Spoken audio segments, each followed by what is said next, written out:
Good morning, it's Leah Busby and Travis Denham here this morning doing our weekly update.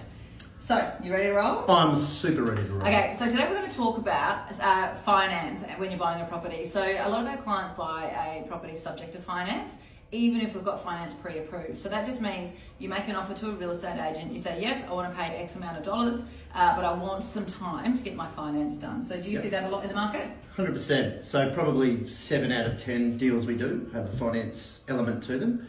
And we are, of the last few months, giving a bit longer on that finance course. So we used to do, like, if I go back a year ago, we used to give them 2 weeks to get their formal approval. Yeah. Now we're pushing that out to more like 3. Yeah. Obviously, some come quickly, some take longer. That's right, and that's why we wanted to give you an update today. So we do try and get between 10 and 15 business days.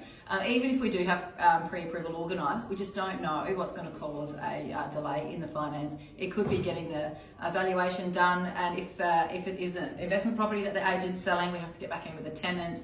It could be the mortgage insurers backlogged. It could be that we need something updated that you haven't got your hands on. So the big thing we wanted to update you on today is how good finance brokers are keeping good agents up to date, and then how good agents are keeping their vendor stress under control when this is all happening. So for our clients, it's super exciting. They've bought a property, it's subject to finance, and then it's action stations for us. We're ordering the valuation, we're ordering formal approval. A lot of clients are doing lender's mortgage insurance, so there's probably still another 20 steps in that 2 weeks. For you, Travis, you've obviously accepted a contract. How do you explain subject to finance to your clients? Okay, so to our vendors, we'll explain, and what we'll do before we accept the offer, we'll dig and get as much homework. And as you know, when we've had mutual clients, you can't disclose their personal information, but we will go to the step of, if the offer comes in, speaking to their mortgage broker or their person at the bank. Obviously, brokers are better because we just find them more accessible, but and get as much homework as we can. Size of the deposit, whether they've been pre-approved, whether this is their first purchase, second or third purchase, and all of that kind of stuff. And then what we do is we just use our calendar to put little postmarks along the way. So at week 1, if we haven't heard anything, we're on the phone. Where are you at? We haven't had a valuation done yet. And it's just about keeping the lines of communication with your vendor, because I hear of some people that sell a house, goes under contract, and they don't hear anything from their agent until the day the finance is due, and then it's, we need longer. And so I guess if we just keep communicating, we can manage your stress levels. That's right.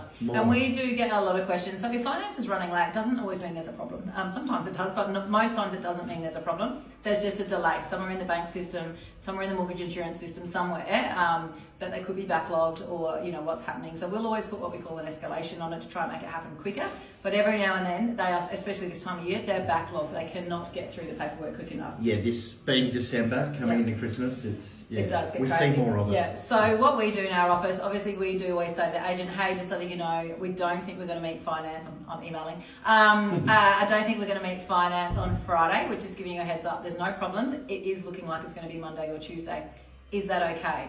So when we're dealing with really good agents like Trav, and I know we talk about really good, but really good is important, because when our clients aren't dealing with a rock star, it is more stressful for everybody if they're not communicating to their vendor, right? So you get an email like that from a broker saying, hey, we're running a couple of days late. What do you say to your vendor, and how do you manage that as a business manager for that property? If a mortgage broker just emails me, we need an extra week without any other information or explanation. First thing I'll do is pick up the phone and go straight to, can you give me some more meat around the bones as to why this is?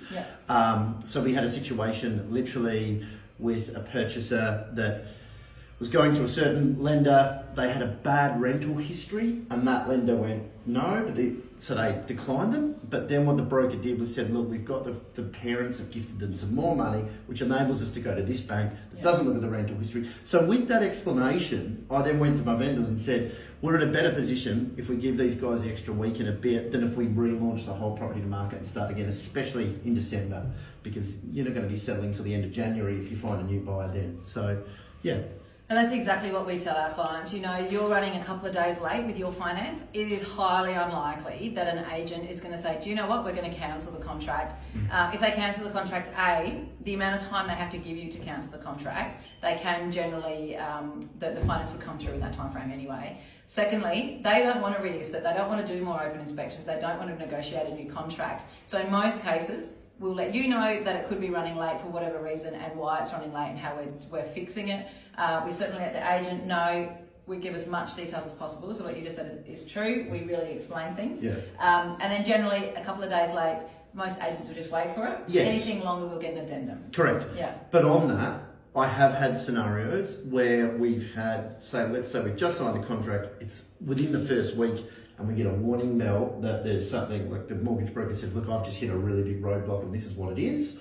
What a good agent will also do is keep communicating with the second offer, the person that missed it, and hang them in there. And it's really, it's a real balancing act, because you don't want to build their hopes up again to crush them down, but just be transparent and say, look, the people, the offer we've accepted, there is some doubt on finance. So and that's what we're doing to protect our vendor as best we can. Try and sell the house. Yeah, that's right. So in summary, keep the lines of communication open. If we're trying to contact you, contact us.